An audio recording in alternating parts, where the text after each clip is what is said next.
warbaahinta carabta ayaa aad wax uga qortay muwaadin qadari ah oo wiil u dhashay ugu magacdaray madaxweynaha turkiga Rajab Tayyip Erdogan. arrintan ayaa hadalhayn weyn ka abuurtay dadka carbeed ee isticmaala baraha bulshada. qaar ka mid a dadweynaha ayaa soo qoray soo ceeb ma aha in shacabka carbeed oo ah in ka badan 436 milyan oo qof in aanay waqti xaadirkan lahayn hogaamiye ay ku faanaan oo ay tusaale fiican u soo qaadan karaan, halka kuwa kalena ay faafiyeen qoraallo isku mid ahaa oo nuxurkeedu ahaa waxaan nahay 436 milyan oo qof oo habaar kaga dhacay dhinaca hoggaanka. Saciid Al-Taalib oo ah aabbaha dhalay wiilka yar ee loogu magacdaray madaxweyne Erdogan ayaa waraysiyo badan oo lala yeeshay waxa uu ku sheegay sababta uu wiilkiisa ugu bixiyey ama uu ugu magacdaray Erdogan inuu yahay hogaamiye islaami ah oo ay jecel yihiin shacabka carabta iyo kuwa islaamkuba.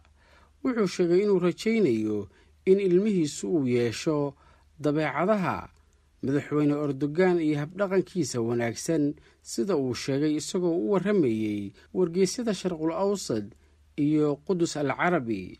waxay ii dhashay wiil waxaana u bixiyey Erdogan, taasina waxay ii tahay sharaf weyn sababtoo ah Erdogan wuxuu sharfay muslimiinta oo dhan.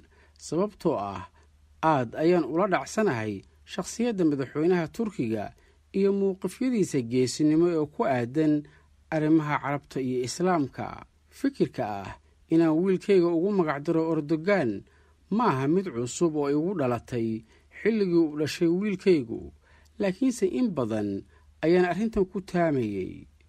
Erdogan waa wiilkayga labaad. waxaan kaloo leeyahay wiil kale oo 10 jir ah oo magaciisu yahay Rashiid, waxaana ku sameeyey hogaamiyihii islaamka Haruun al-Rashiid. alxamdulillaah, wiilkayga Erdogan hadda wuu caafimaad qabaa. tallaabadan aan qaaday waxa aad u faalaysay warbaahinta dunida carabta. waxaan helay falcelinno badan dadkii warkaasi maqlay. dadka intiisa badan way soo dhoweeyeen tallaabadaas oo ducooyin ayay ii soo direen. waxaase jiray qaar la yaabay oo igu yidhi ma weyday miyaanu jirin hogaamiye carbeed oo aad wiilkaaga ugu magacdarto. qaarkood ayaan u jawaabay dadkaas oo waxaan ku idhi ma haysaan hogaamiye carbeed oo maanta nool oo la mid ah Erdogan ama ka fiican.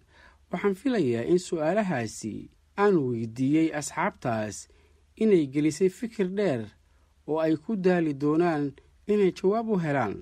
inaan wiilkayga ugu magacdaro madaxweyne Erdogan waxay aniga ila tahay wax caadi ah, laakiinse ma aanan filayn in dadku baraha bulshada sidan oo dhan ay uga hadlayaan. waxaase la yaab igu noqotay sida warbaahinta carbeed ee waaweyn iyo weliba wargeysyadu ay bogagga ugu horeeya ugu soo daabaceen wiilkayga Erdogan.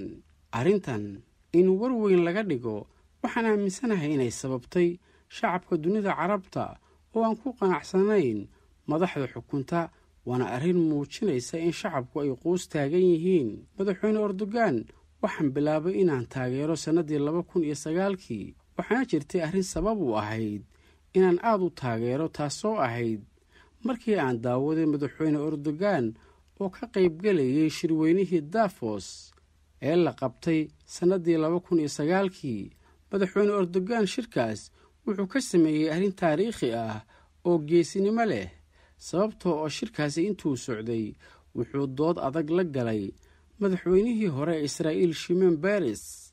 Erdogan ayaa intii shirku socday madaxweynaha Israa'iil ee xilligaas ku tilmaamay inuu yahay gacan ku dhiigle arxan daran oo maalin kasta carruur yaryar oo reer Falastiina oo aan waxba galabsan laaya.